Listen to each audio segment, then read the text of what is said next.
간 주님께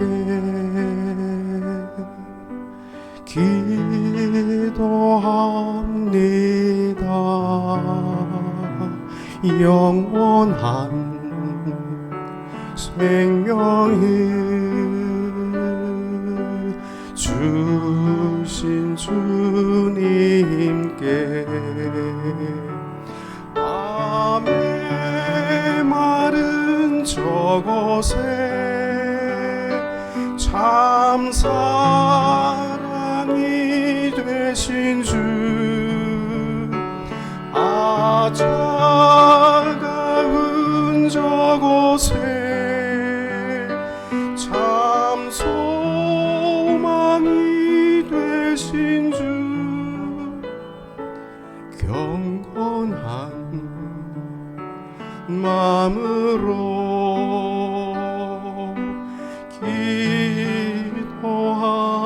기도합니다. 영원한 생명을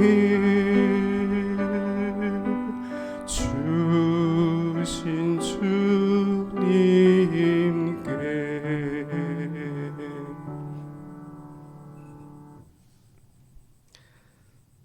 팔복으로 시작하는 산상수훈은 하나님 나라가 내 안에 임할 때 일어나는 변화이자 또 내 안에서 이루어지는 회개의 과정이며 또 삶의 방향을 바꾼 그 제자들을 위한 하나님 나라 백성의 윤리입니다. 성도 여러분, 이 시간 하나님 앞에서 무장해제하고 심령의 가난함으로 항복할 때 우리를 향한 하나님의 통치와 또 예수님이 약속하신 그 팔복이 내 안에서 시작될 것입니다. 등불의 역할은 등을 밝히는 것이 아니라 자기를 태워 세상을 밝히듯이 행복은 항복할 때 찾아오며 우리의 그 끝은 바로 하나님의 시작임을 항상 기억해야겠습니다. 하나님 아버지, 우리의 거룩한 예배를 받아 주시옵소서. 예수 그리스도 이름으로 기도 올립니다. 아멘.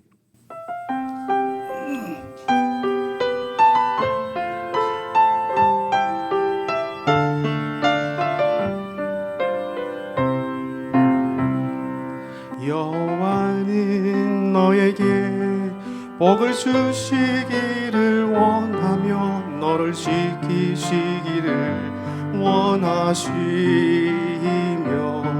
여호와는 그 얼굴을 너를 향하여 드사 은혜와 평강 주시기 원하노라. 여호와는 너에게 복을 주시기를 원하며 너를 지키시기를 원하시며 여호와는 그 얼굴을 너를 향하여 드사 은혜와 평강 주시기 원하노라. 너를 보배롭고 존귀하게 여기시는 하나님이 내 삶 속에서 이 약속을 신실하게 이루시리. 땅에 기름진 것으로 하늘에 신령한 것으로 너를 복주시고 지키실 하나님이 너의 영혼 잘 되도록 은혜 베푸시며 평강으로 인도하시리. 여호와는 너에게 복을 주시기를 원하며 너를 지키시기를 원하시며 여호와는 그 얼굴을 너를 향하여 드사 은혜와 평강 주시기 원하노라. 너를 보배롭고 존귀하게 여기시는 하나님이 내 삶 속에서 이 약속을 신실하게 이루시리. 땅에 기름진 것으로 하늘에 신령한 것으로 너를 복주시고 지키실 하나님이 너의 영혼 잘 되도록 은혜 베푸시며 평강으로 인도하시리. 평강으로 인도하시리.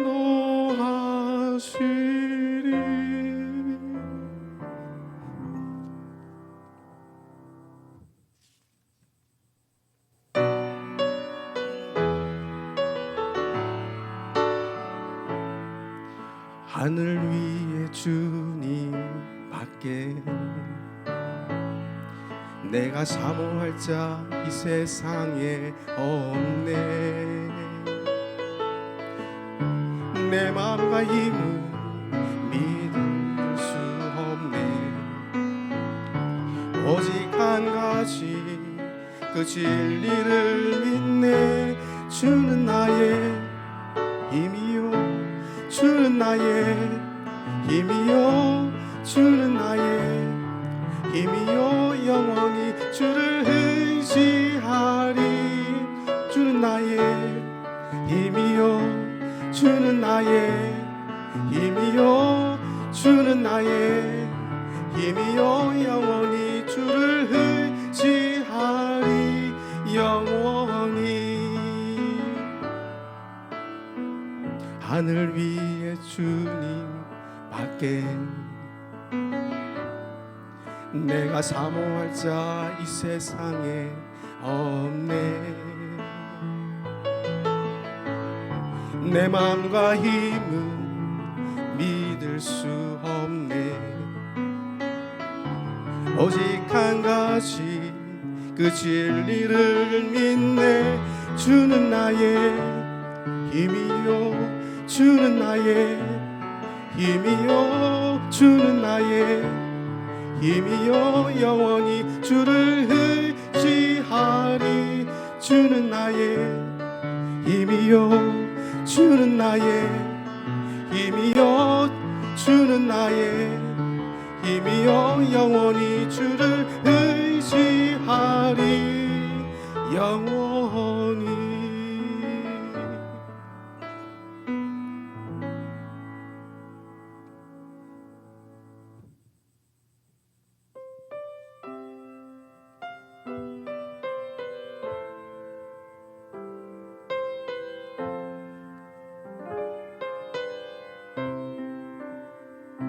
심령이 가난한 자는 천국이 저희 것이요, 애통하는 자는 복있네. 위로를 받을 것이요, 온유한 자 복이 있나니. 땅을 기업으로 받겠네. 의에 줄이고 목마른 자는 저희 배부를 것이요, 긍휼히 여기는 자는 긍휼히 여김받겠네. 마음이 정결한 자는 하나님을 볼 것이요, 화평케하는 자는 하나님의 아들이라 일컫네. 의를 위하여 핍박받는 자 천국이 저희 것이라. 긍휼히 여기는 자는 긍휼히 여김 받겠네. 마음이 정결한 자는 하나님을 볼 것이요 화평케 하는 자는 하나님의 아들이라 일컫네. 의를 위하여 핍박받는 자 천국이 저희 것이라. 내게도 주소서. 내가 복을 받기 원하네. 오 내 주여 주소서.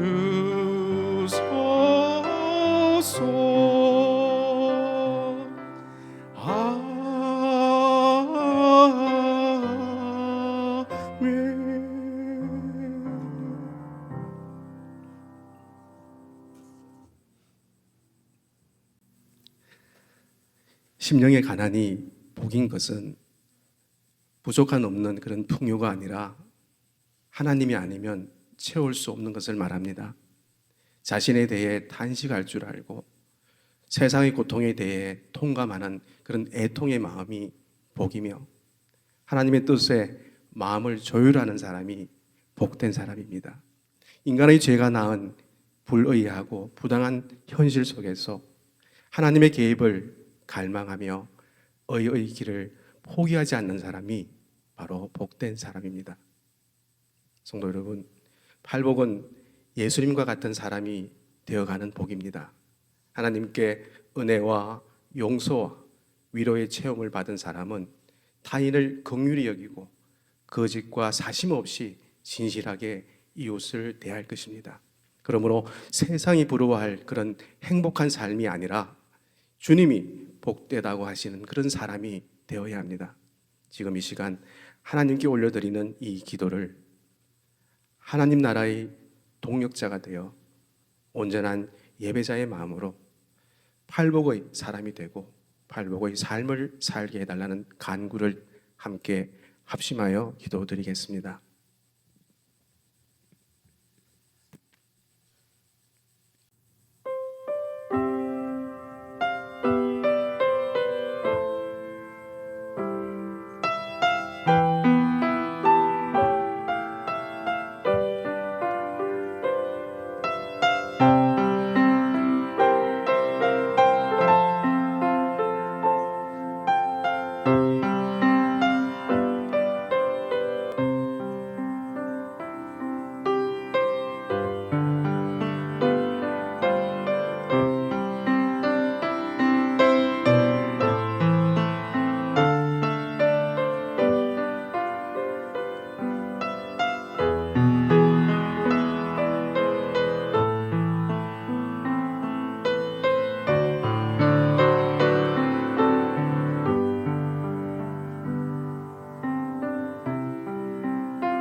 시간과 때를 따라서 계절을 주시고 이른 비와 늦은 비로 축복하시고 인도하시는 그 하나님께 감사드립니다.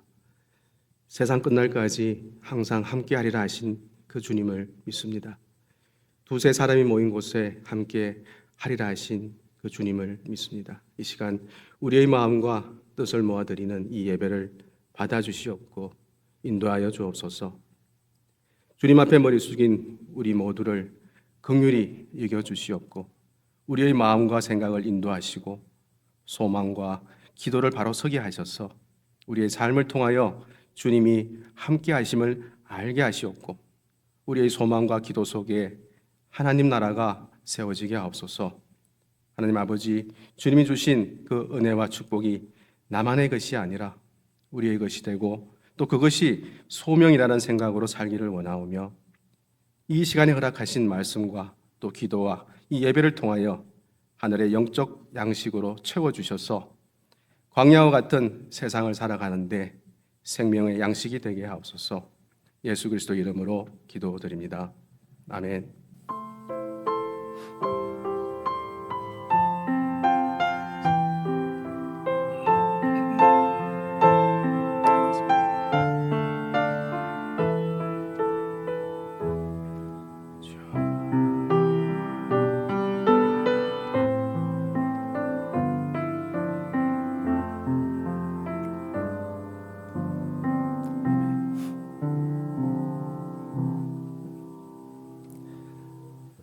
오늘 함께 말씀 나누실 성경 말씀은 마태복음 6장 1절부터 18절 말씀입니다. 마태복음 6장 1절부터 18절 말씀 신약 성경 8페이지입니다.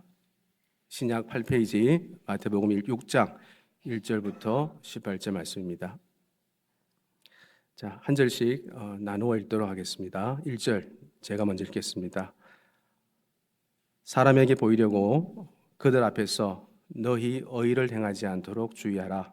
그리하지 아니하면 하늘에 계신 너희 아버지께 상을 받지 못하느니라. 후제할 때에 외식하는 자가 사람에게서 영광을 받으려고 회당과 거리에서 하는 것 같이 너희 앞에 나팔을 불지 말라. 진실로 너희에게 이르노니 그들은 자기 상을 이미 받았느니라. 너는 구제할 때에 오른손이 하는 것을 왼손이 모르게 하여 내 구제함을 엄밀하게 하라. 엄밀함 중에 보시는 너희 아버지께서 갚으시리라. 또 너희는 기도할 때에 외식하는 자와 같이 하지 말라. 그들은 사람에게 보이려고 회당과 큰 거리 어귀에 서서 기도하기를 좋아하느니라. 내가 진실로 너희에게 이르노니 그들은 자기 상을 이미 받았느니라. 너는 기도할 때에 내 골방에 들어가 문을 닫고 엄밀한 중에 계신 내 아버지께 기도하라. 엄밀한 중에 보시는 내 아버지께서 갚으시리라. 또 기도할 때에 이방인과 같이 중언부언하지 말라. 그들은 말을 많이 하여야 들으실 줄 생각하느니라. 그러므로 그들을 본받지 말라. 구하기 전에 너희에게 있어야 할 것을 하나님 너희 아버지께서 아시느니라. 그러므로 너희는 이렇게 기도하라. 하늘에 계신 우리 아버지여, 이름이 거룩히 여김을 받으시오며 나라가 임하시오며 뜻이 하늘에서 이루어진 것 같이 땅에서도 이루어지이다. 오늘 우리에게 일용할 양식을 주시옵고 우리가 우리에게 죄진 자를 사하여 준 것 같이 우리 죄를 사하여 주시옵고 우리를 시험에 들게 하지 마시옵고 다만 악에서 구하시옵소서. 나라와 근세와 영광이 아버지께 영원히 있사옵나이다. 아멘. 너희가 사람의 잘못을 용서하면 너희 하늘 아버지께서도 너희 잘못을 용서하시려니와 너희가 사람의 잘못을 용서하지 아니하면 너희 아버지께서도 너희 잘못을 용서하지 아니하시리라. 금식할 때에 너희는 외식하는 자들과 같이 슬픈 기색을 보이지 말라. 그들은 금식하는 것을 사람에게 보이려고 얼굴을 흉하게 하느니라. 내가 진실로 너희에게 이르노니 그들은 자기 상을 이미 받았느니라. 너는 금식할 때에 머리에 기름을 바르고 얼굴을 씻으라. 이는 금식하는 자로 사람에게 보이지 않고 오직 엄밀한 중에 계신 내 아버지께 보이게 하려 함이라. 엄밀한 중에 보시는 내 아버지께서 갚으시리라. 아멘. 먼저 앞뒤 작업 보시면서 서로 인사 나누겠습니다. 네, 반갑습니다. 반갑습니다. 네, 오늘 함께 예배 드린 것을 감사해서 어느 자매님 지체님께서 떡을 준비하셨다고 합니다. 나가실 때 떡 받으시고 또 감사한 마음으로 맛있게 드시면 좋겠습니다. 자, 오늘 마태복음은 신약 성경의 그 첫 번째 책으로서 예수님의 그런 사역과 또 그런 가르침이 매우 그 체계적으로 기록되어 있고 또 잘 짜여진 그런 구조 속에 다양한 그런 주제가 균형 있게 구성되어 있는 그런 말씀입니다. 마태복음을 묵상하시다 보면 우리의 이런 왕이자 또 메시아이자 또 하나님이신 예수님을 만나게 되는데 마태복음 17장 5절에서는 그 하나님이 그 예수님을 가리켜서 이는 내 아들, 내 사랑하는 아들이요 내 기뻐하는 자니 너희는 그의 말을 들으라 라는 말씀으로 예수님을 믿고 또 그 말씀에 순종하라고 촉구하십니다. 여기서 메시아 또 왕 그리고 하나님 혹은 하나님의 아들은 제자 마태가 말하는 예수님의 그 정체를 뜻하고 있습니다. 그러므로 예수님은 그 당시 이스라엘 백성이 기다리던 메시아 그리스도로서 이스라엘에게 죄로부터의 그런 회방을 가져다 주실 분이셨고 또한 이스라엘의 그 왕으로서 이스라엘을 다스리는 분이셨으며 임마누엘을 즉 그 하나님이 우리와 함께 계신다는 것을 실현하러 하나님으로 하나님 오신 그런 하나님이셨습니다. 그래서 마태는 구약의 기록과 그 신약에서의 그 바다를 밟으시고 또 빈들에서 5천 명을 먹이시는 등 이전에 어떤 선지자도 하지 못한 그런 예수님의 그 행적을 통해서 예수님이 바로 메시아 또 왕 그런 하나님이심을 강력하게 논증한 말씀입니다.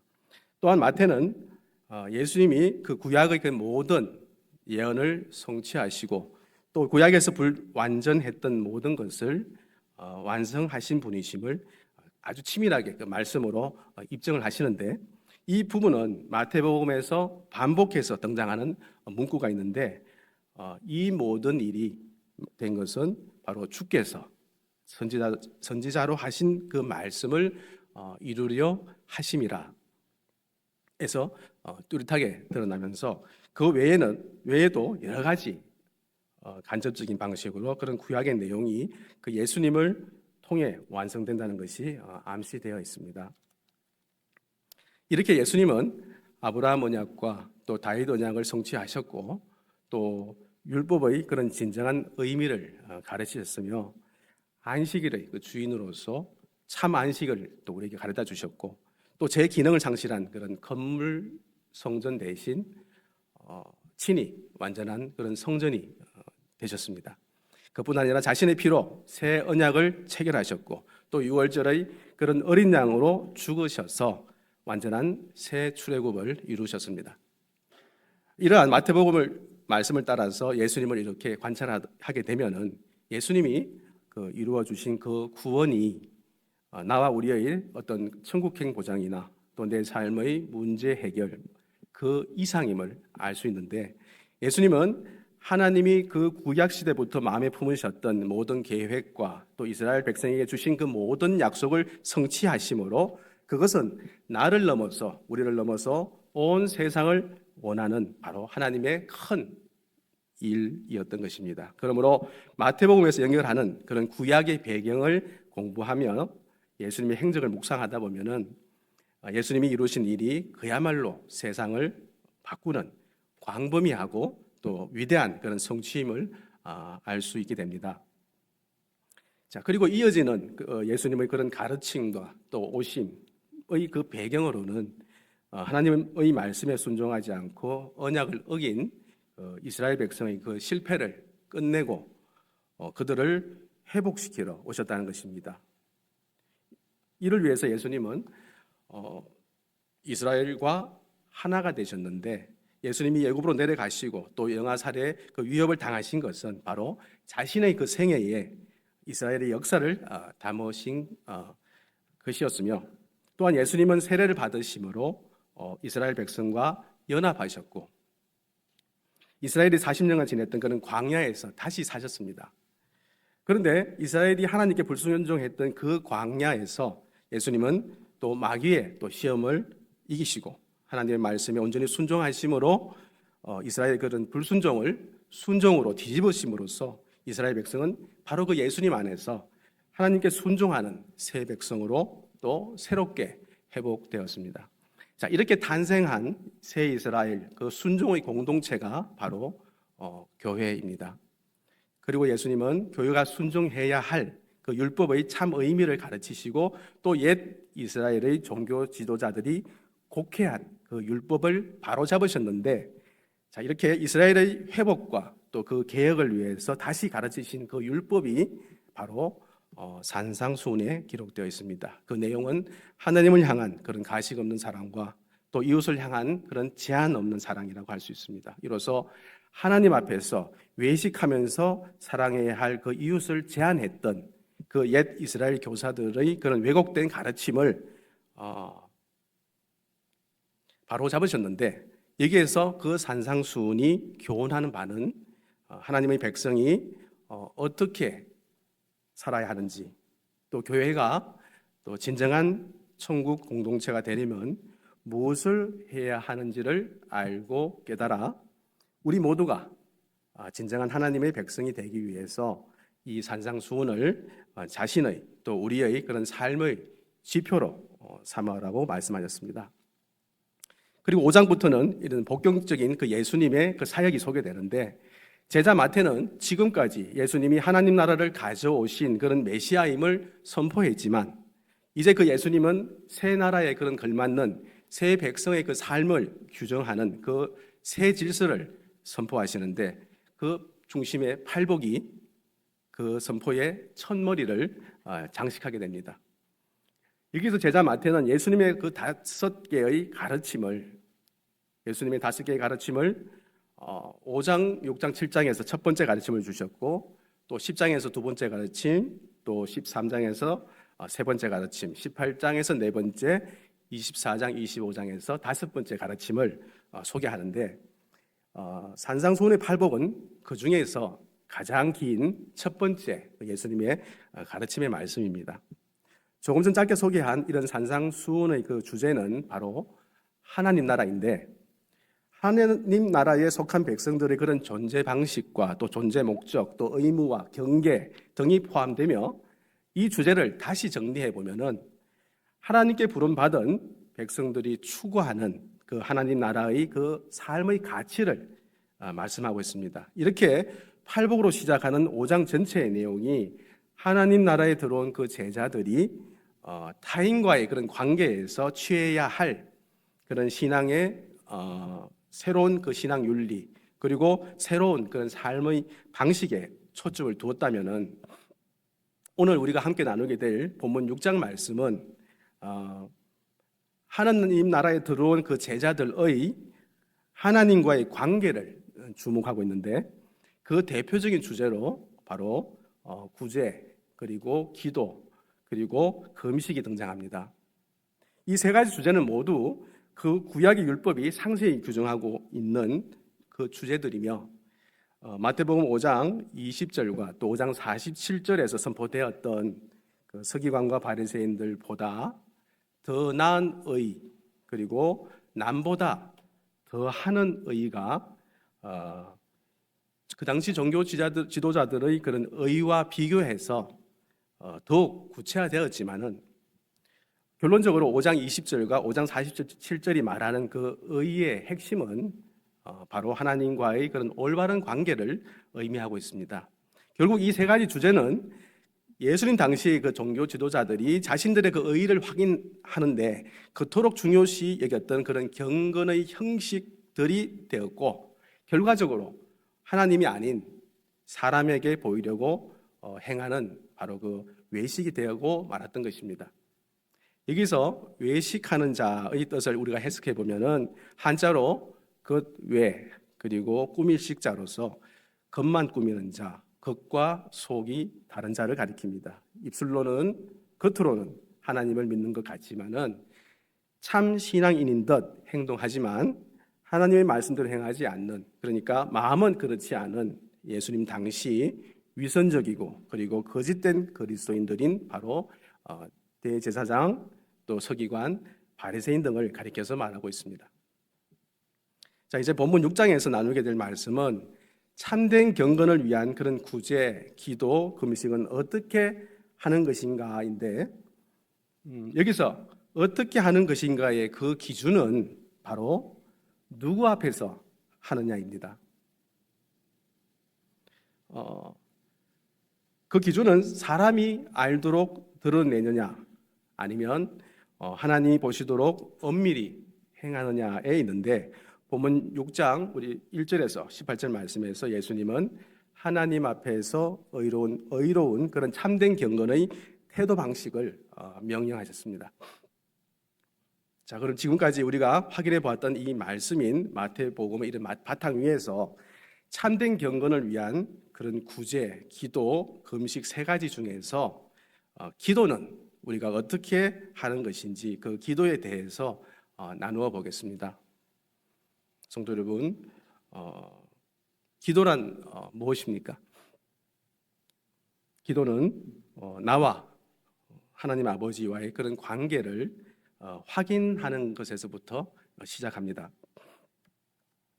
기도는 내가 필요한 무엇을 나보다 강한 어떤 존재에게 졸라서 어떤 받아내는 행위가 아니라 내가 필요한 것이 채워지지 않더라도 하나님 아버지의 그 의중과 또 그분의 뜻을 헤아리면 그것이 바로 기도의 응답이며 또 올바로 드린 그런 기도인 것입니다. 성도 여러분과 제가 하나님의 자녀라는 그런 관계가 확인된 사람들이라면 하나님 앞에 무릎 꿇고 앉아 있는 그 순간에 먼저 하나님 아버지의 그 의중을 헤아리기 시작해야 합니다.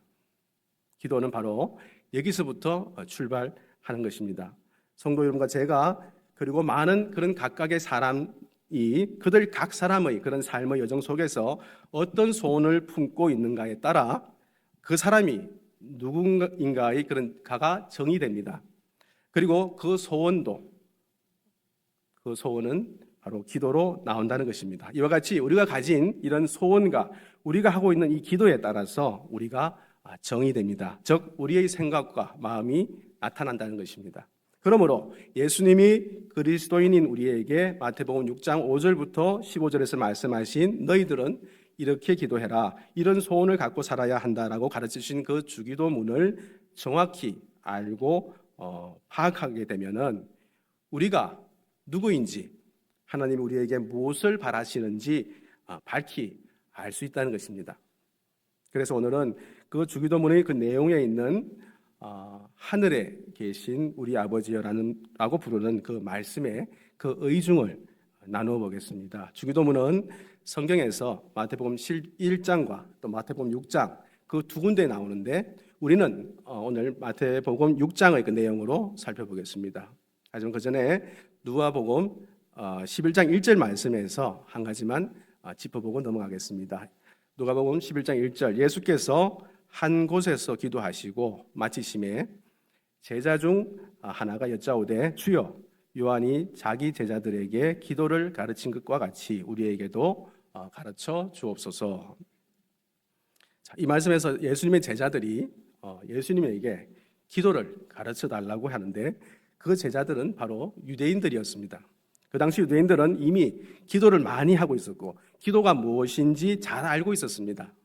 그들에게는 카디쉬라는 그런 매일 두세 차례씩 외워서 해야 하는 아주 짧은 그런 기도문과 또 18번 그런 축복 기도라고 불리는 그런 세모네 에스레라는 그런 기도문이 있었고 또한 그들은 기도하는 내용인 그런 시편을 줄줄이 꿰고 있었습니다. 이렇게 그 당시 유대인들은 매일 기도문을 외워서 드렸으므로 기도를 할 수 있는 사람들이었지만 그들은 예수님께 기도를 가르쳐 달라고 또 그 기도를 어떻게 해야 하는지를 물었던 것입니다. 그런데 여기에는 이러한 배경이 있습니다. 예수님이 오셨을 그 당시에 유대인들은 이제 곧 메시아가 오셔서 하나님 나라를 현실화시킬 것이라고 생각했기 때문에 이제 하나님 나라가 곧 올 것이니 유대인들은 무엇을 준비해야 하는지와 또 빨리 회개하고 순종해서 메시아가 오시는 것을 준비해야 한다는 그런 의식이 팽배했던 시기입니다. 그래서 유대인들은 여러 가지 파벌을 만들어서 일명 부흥 운동을 일으키고 있었는데, 바리새인들이 주도하던 바리새 운동이 있었고, 또 그 사회 주변에서 동굴을 파서 살던 그런 쿰란 공동체의 그런 에센파가 주도하던 그런 경건 운동이 있었습니다. 그리고 이제 세례 요한이 주도하는 그런 회개 운동이 있었습니다. 이렇게 회개와 또 심판이라는 그 메시지를 가지고 일으켰던 그 부흥 운동이 있었는데, 그 가운데 예수 그리스도가 하나의 어떤 무리를 이루고 있었던 것입니다.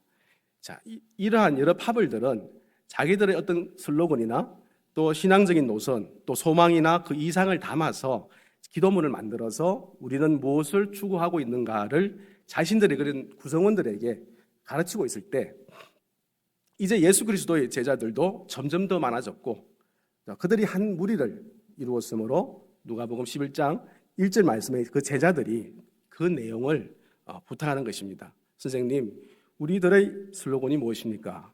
우리가 추구하는 바는 무엇입니까? 라며 그것을 가르쳐 달라고 하며 다른 부흥 운동을 하는 사람들처럼 자신들이 추구하는 바를 가르치겠다면서 기도를 가르쳐 달라고 하는 것입니다. 그러므로 성도인 우리가 이 주기도문을 바르게 알면 예수 그리스도가 그리스도인이라고 하는 이들과, 즉 우리들과 이루고자 하는 그런 추구하는 그 내용을 알 수 있다는 것입니다. 또한 우리의 이 신분을 정확히 확인할 수 있습니다. 그래서 주기도문이 매우 중요하다는 것입니다. 이와 반면에 그 내용과 뜻도 정확히 정립이 되지 않은 채 자신도 알지 못하는 확신 없는 그런 형식적인 그런 기도를 하는 것은 어떻게 보면은 주문을 외우는 것과 같을 뿐인 것입니다. 말씀의 서론부에서 일부 나누었듯이 마태복음 그 6장의 그 주기도문은 산상수훈의 일부입니다.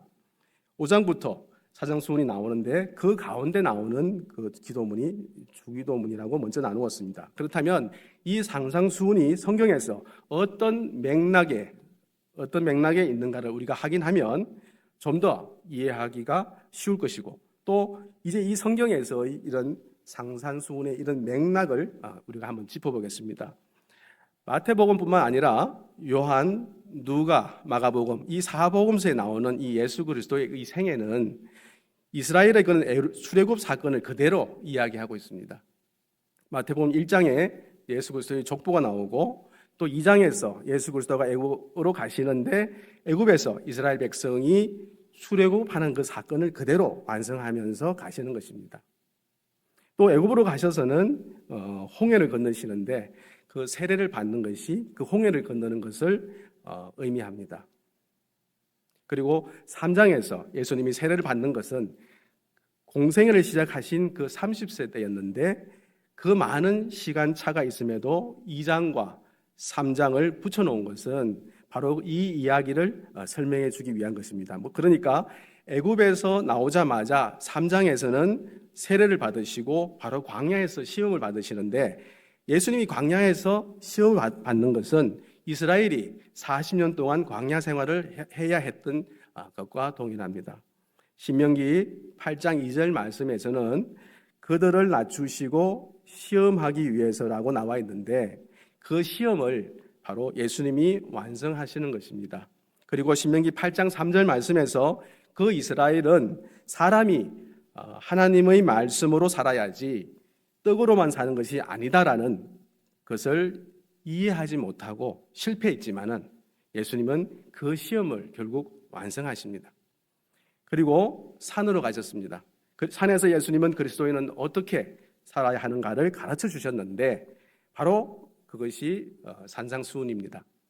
그러나 이스라엘은 광야에서 시내산으로 갑니다. 그리고 시내산에서 율법을 받았습니다. 그들이 약속한 땅 그 가나안에 가서 어떻게 살아야 하는지를 율법으로 받은 것입니다. 이렇게 구약에서 이스라엘 백성에게 어떻게 살아야 하는지 율법으로 주신 것을 우리는 시내사 사건이라고 한다면, 신약에서 예수 그리스도의 완성시킨 그 여정에서의 산상수훈은 새 하늘과 새 땅에서 어떻게 살아야 하는지 하나님 나라의 백성인 우리에게 주시는 그런 행동 지침인 것입니다. 그리고 그 중에 주기도문이 있습니다. 제가 신명기 27장 9절, 10절, 15절, 19절 말씀을 읽어보겠습니다. 구약성경 302페이지입니다. 구약 302페이지 신명기 27장 9절입니다. 모세와 레위 제사장들이 온 이스라엘에게 말하여 이르되 이스라엘아 잠잠하여 들으라. 오늘 내가 내 하나님 여호와의 백성이 되었으니 10절 그런즉 내 하나님 여호와의 말씀을 청종하여 내가 오늘 내게 명령하는 그 명령과 규례를 행할지니라. 15절 장색의 손으로 조각하였으나 그 부어 만든 우상은 여호와께 가정하니 그것을 만들어 은밀히 세우는 자는 저주를 받을 것이라 할 것이요 모든 백성은 응답하여 말하되 아멘 할지라. 19절 객이나 고아나 과부의 송사를 억울하게 하는 자는 저주를 받을 것이라 할 것이요 모든 백성은 아멘 할지라 라고 하십니다. 자, 이 말씀에서는 하나님과 이스라엘 백성들의 그 언약이 모두 아멘으로 끝납니다. 저주를 받을 것이다 아멘 이렇게 끝나는 것입니다. 지금 이 부분이 바로 구약에서 하나님과 이스라엘 백성이 그런 언약을 맺은 어떤 정점, 그러니까 언약을 맺은 최고의 상태, 최종적인 상태입니다. 지금 이 상황은 이스라엘이 요단강을 건너서 가나안에 들어가면 레위인들이 에발산과 그리심산에 서서 그의 이웃의 그 경계표를 옮기는 자는 저주를 받을 것이라고 하면서 그때 이스라엘 백성들이 아멘하라고 가르치는 말씀으로서 이 구약의 언약, 옛 언약은 이렇게 끝이 납니다. 결국 율법은 너희들이 내 명령, 내 가르침을 못 지키면 죽음뿐이다라고 말씀하고 있습니다.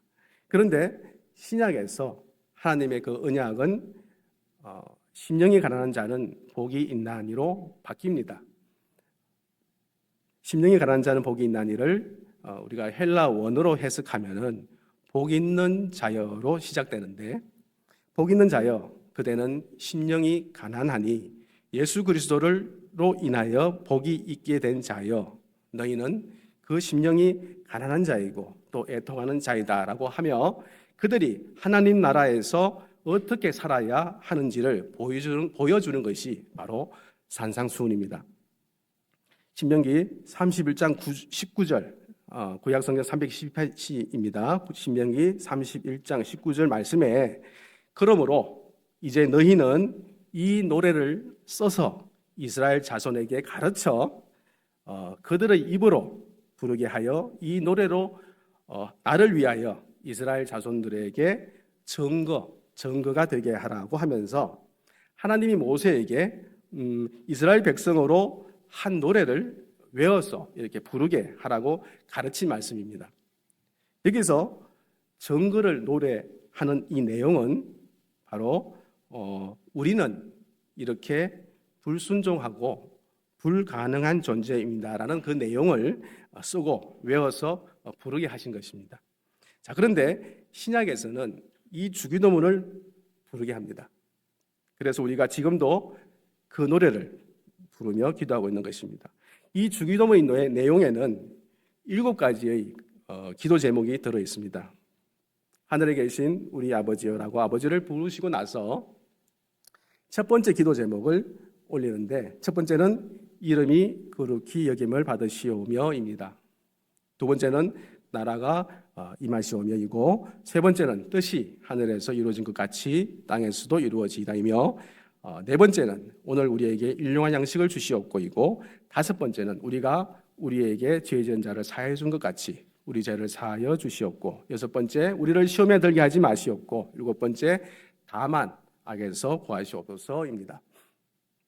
이렇게 7이라는 숫자가 성경에서 완전수를 의미하듯이 하나님은 우리에게 지금도 이런 완전한 기도를 가르치고 계신 것입니다. 자, 이제 남은 시간은 말씀의 우리 오늘 제목이기도 한 하늘에 계신 우리 아버지에 대한 내용을 살펴보겠습니다. 여기서 아버지라는 단어는 헬라어로 파테르라는 말인데 파테르는 그리스도 이전과 이후 어느 문서에서도 쓰이지 않은 단어로서 바로 아바, 아바라는 말입니다. 이 말의 의미는 나의 본질과 본체가 동일한 아버지와 그런 자식 사이에서만 쓰던 단어를 지금 예수님이 우리에게 쓰라고 하시는 것입니다. 너는 그 하나님을 아버지라고 부르라고 하십니다.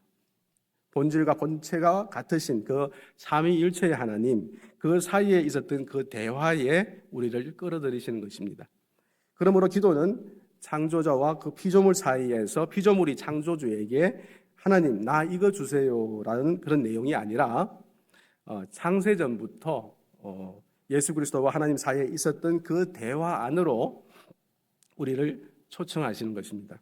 그래서 예수님이 우리에게 하늘에 계신 우리 아버지여라고 기도하라고 하신 것입니다. 이 말은 곧 너희들도 하나님의 친자식이다라는 뜻이며 그래서 우리에게 파테르, 아바라고 쓰라고 하신 것입니다. 그런데 분명 구약에서도 하나님을 아버지와 어머니로 상징적으로 묘사한 부분도 있습니다. 하지만 그때 쓰인 그 아버지도 파테르라는 말은 아닙니다. 그런데 오늘 본문에서 예수님이 유대인들에게 파테르라고 하니 유대인들이 깜짝 놀란 것입니다. 구약 성경 1029페이지, 구약 1029페이지 이사야 49장 15절 말씀입니다. 15절 여인이 어찌 그 젖먹는 자식을 잊겠으며 자기 태에서 난 그 아들을 긍휼히 여기지 않겠느냐.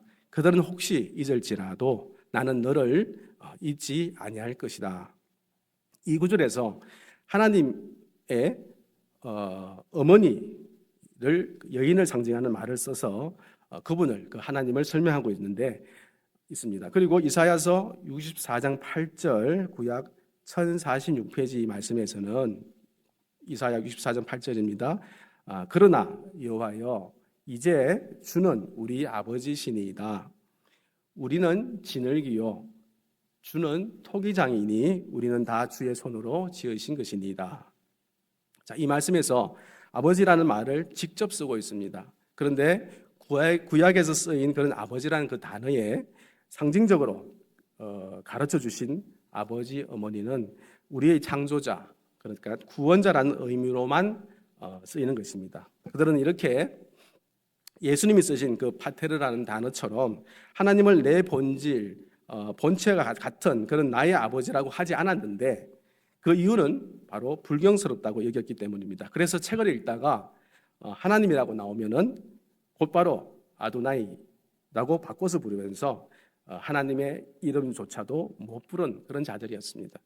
히브리어 아도나이의 그 뜻은 구약 성서 및 유대교에서 쓰던 그런 신에 대한 그런 칭호인데 하나님의 이름을 직접 부르지 않기 위해서 사용한 그런 칭호입니다. 그런데 예수님은 우리에게 아버지, 아빠라고 부르셨게 하셨는데 우리가 그분을 아버지라고 부를 수 있는 그런 존재가 되는 것, 바로 그것이 우리에게는 값인 것입니다. 그리고 예수 그리스도가 이 땅에 오셔서 밤이 맞도록 여러 번 기도하신 그 부분이 있는데 그 기도는 내가 인간이 제한된 몸으로 내려왔기 때문에 너무 힘듭니다 라는 게 아니라 지금 우리가 확인된 것처럼 창세전에 삼위일체 하나님이 대화를 나누셨던 것처럼 그 대화를 끊임없이 하신 것입니다. 그리고 그 기도 안으로 우리 저주받아 죽을 수밖에 없는 우리를 아버지와 자녀의 그런 대화 속으로 끌고 들어가시는 것입니다. 그것이 바로 하늘에 계신 우리 아버지입니다. 창세전에 가졌던 세 분, 삼위 하나님의 그런 친밀한 관계 속으로 우리를 끌어당기시는 것입니다. 그리고 하늘에 계신 우리 아버지에서 우리는 무엇을 뜻하는가 하면 바로 교회를 의미합니다. 여기서 교회는 남산교회 같은 이런 건물의 교회가 아니라 바로 그 무형의 교회를 말합니다. 창세전에 이름이 불리고 또 예수 그리스도가 재림하시는 날까지 이 역사 속에서 살아가야 할 하나님의 백성, 성도인 우리를 뜻하는 것입니다. 그러므로 하늘에 계신 우리 아버지라고 하는 것은 바로 우리 교회의 우리 하나님의 백성의 그 소원을 아뢰라는 것입니다.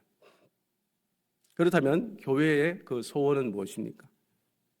그리고 공동체의 그 소원이 무엇입니까?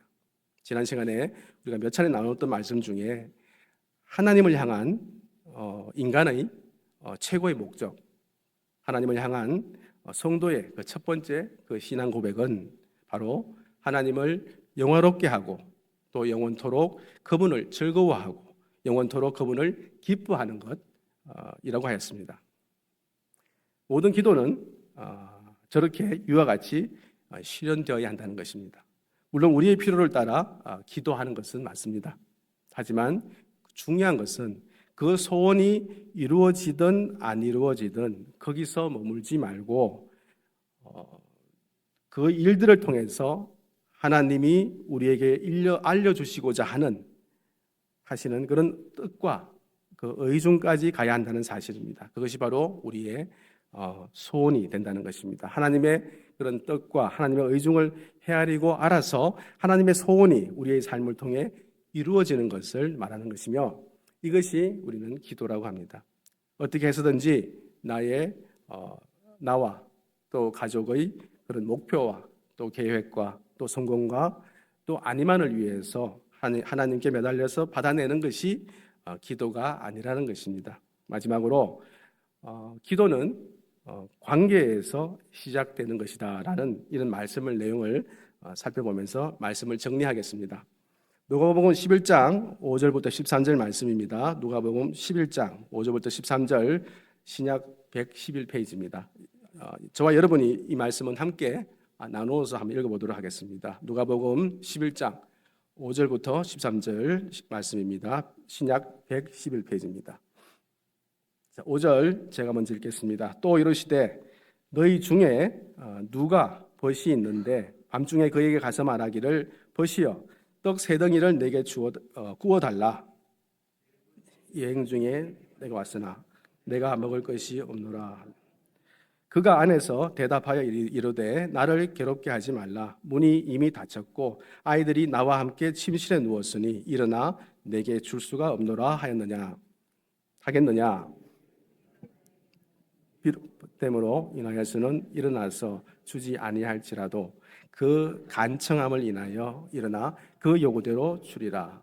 내가 또 너희에게 이르노니 구하라 그러면 너희에게 주실 것이요 찾으라 그러면 찾아낼 것이요 문을 두드리라 그러면 너희에게 열릴 것이니 구하는 이마다 받을 것이요 찾는 이는 찾아낼 것이요 두드리는 이에게는 열릴 것이라. 너희 중에 아버지 된 자로서 누가 아들이 생선을 달라 하는데 생선 대신에 뱀을 주며, 함께 읽겠습니다. 너희가 악할지라도 좋은 것을 자식에게 줄 알거든 하물며 너희 하늘 아버지께서 구하는 자에게 성령을 주시지 않겠느냐 하시니라. 아멘. 자, 먼저 8절 말씀에 강청함을 인하여 준다라는 말이 있는데, 예수님 당시의 유대인들은 그 친구 사이가 우리의 그런 상상을 초월하는 관계였다고 합니다. 그들이 친구라고 하면은 그 친구가 새벽 2시, 3시에 문을 두드리며 물을 한 바가지를 달라고 해도 줘야 하는 것이 당연한 것입니다. 그래서 오늘 이 말씀에 나오는 사람도 멀리서 친구가 와서 먹을 것을 줘야 하는데 먹을 게 없습니다. 그래서 떡 3덩이를 빌리러 친구 집에 가서 친구야, 내 친구가 멀리서 왔는데 떡 3덩이만 줘라고 하는 것입니다. 그런데 누가 애들도 다 자고 나도 누워 있어서 못 준다라고 하겠느냐는 말입니다. 친구 사이에서는 무조건 문을 두드리면 그 상황과 상관없이 일어나서 줘야 된다는 것인데, 그 강청함으로 인하여 일어나서 준다는 말씀입니다. 강청함이라는 것은, 이 뜻은 헬라 원어로는 아나이데이아라는 단어입니다. 이 말은 끈질기게 조르는 행위를 뜻하는 것이 아니라, 여기서 말하는 강청함은 무리하게 청한다 라는 뜻입니다. 즉 그렇게 청할 자격이나 여건이 되지 않음에도 불구하고 그 일을 이루어 달라고 청하는 것입니다. 현실적으로 표현하면 막 졸라서 얻어내는 게 아니라 뻔뻔스러운 그런 요구를 하는 것입니다. 아버지와 자식이 그런 관계가 확인되면 아버지 이거 주세요라고 뻔뻔스럽게 요구할 수 있다는 것입니다. 마치 우리 아이들이 부모가 그 집을 살 때 돈은 한 푼도 안 보태면서 친구들에게 우리 집 가자라고 하는 것처럼 하나님 아버지께 다 내 것처럼 요구할 수 있는 것. 누가복음 11장 5절에서 13절 말씀에서 바로 그 이야기를 하는 것입니다. 너와 아버지의 관계가 확인되었느냐? 확인되었으면 번번스럽게 구하라고 합니다. 그러면 다 주신다고 하십니다. 그런데 여기서 이 구하라는 말의 그 참 뜻은 하나님과 나의 관계가 확인된 사람들은 영적인 것을 구하게 되는 것이며 바로 그것을 다 준다는 것입니다. 자, 그럼 그동안 여러분의 이런 기도 제목 중에 과연 몇 개나 이루어지셨습니까? 아마 들어주시지 않은 것도 많을 것입니다. 그런데 이 성경에서 누누이 구하라 다 준다라고 약속하십니다. 이 말씀의 진리는 바로 영적인 것을 구하면 그것을 다 주겠다는 말씀입니다. 13절 말씀, 너희가 악할지라도 좋은 것을 자식에게 줄 줄 알거든 하물며 너희 하늘 아버지께서 구하는 자에게 성령을 주시지 않겠느냐 하시니라. 자, 여기에는 성령을 구하는 자에게가 빠져 있는데 다시 연결해서 제가 읽어보면은 성령을 구하는 자에게 성령을 주시지 않겠느냐가 되는 것입니다. 즉 영적인 것을 구하는 자에게 반드시 주신다는 말입니다. 그렇다면 우리의 기도 내용이 어떻게 바뀌어야 되겠습니까? 계속해서 살펴보았듯이 기도는 하나님과의 나의 관계를 확인하는 것에서부터 시작됩니다. 그래서 우리의 필요를 받아내는 것이 아니라 영원한 나라와 영원한 그 생명에 더 초점을 주어야 합니다.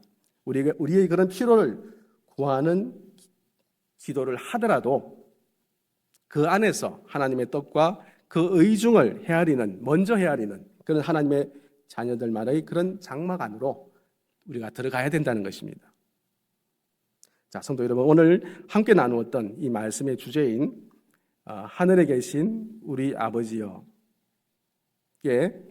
하늘에 계신 우리 아버지께 여러분의 어떤 필요에 따라 기도하십시오. 그러나 거기서 그치는 것이 아니라 하나님 아버지를 사랑이 많으신 아버지, 본질과 그 본체가 동일하신 그 아버지를 항상 깨어 있어서 기억하고 우리가 인정해야 한다는 것입니다. 지금 이 순간에도 하나님은 예수 그리스도와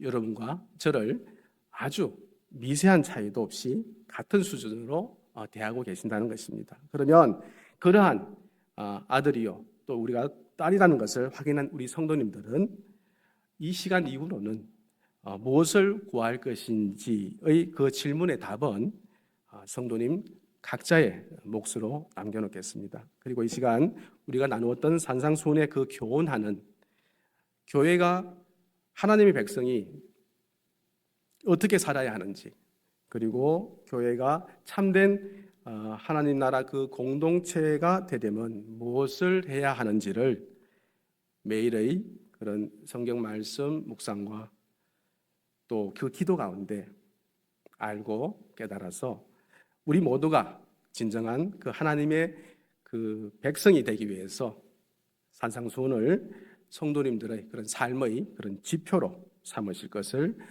소망하고 또 축복합니다. 기도드리겠습니다.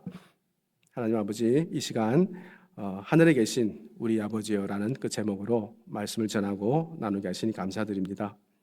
우리를 창세 전부터 택하셔서 하나님 자녀 되게 하시고 또 창세전에 가졌던 그 삼위일체 하나님의 그런 친밀한 관계 속으로 우리를 끌어당겨 주셔서 하나님과 우리의 이 관계를 정립해 주심으로 영원한 나라와 영원한 생명인 이런 영적인 것만을 구하는 이런 성도가 되도록 인도하심도 감사드립니다. 하나님 아버지, 이제 우리는 우리의 이 필요를 구하는 이런 기도를 하더라도 먼저 하나님 아버지를 사랑이 많으신 아버지, 본질과 본체가 동일하신 아버지를 인정하고 우리의 기도가 하나님의 뜻과 그 의중을 헤아리고 알아서 하나님의 소원이 우리의 삶을 통해 이루어 드릴 것을 고백합니다. 하나님 아버지, 이 예배를 통하여서 하나님을 말할 수 있는 것이 축복인 그 은혜에 감사드리며 오늘도 우리를 새 소망으로 인도하시는 예수 그리스도 이름으로 기도 올립니다. 아멘.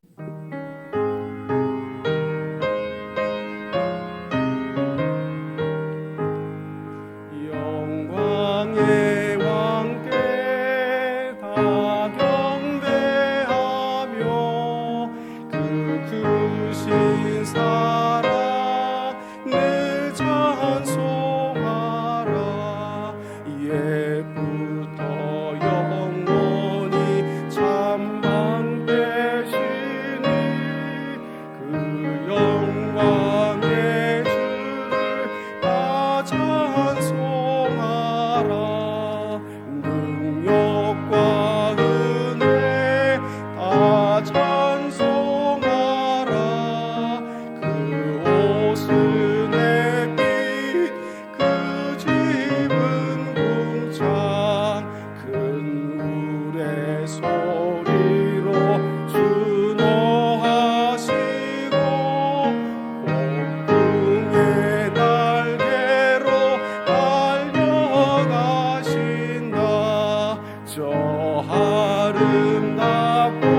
마친 기도는 우리가 하나님을 본질과 그 본체가 동일하신 아버지로 인정하는 우리 성도인 우리에게 가르쳐 주신 그 주기도문을 고백함으로 예배를 마치겠습니다.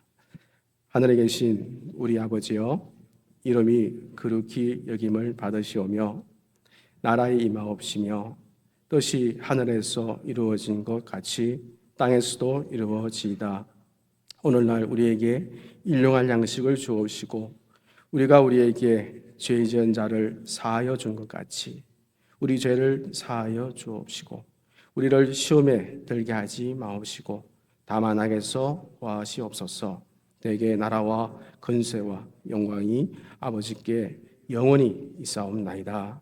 아멘.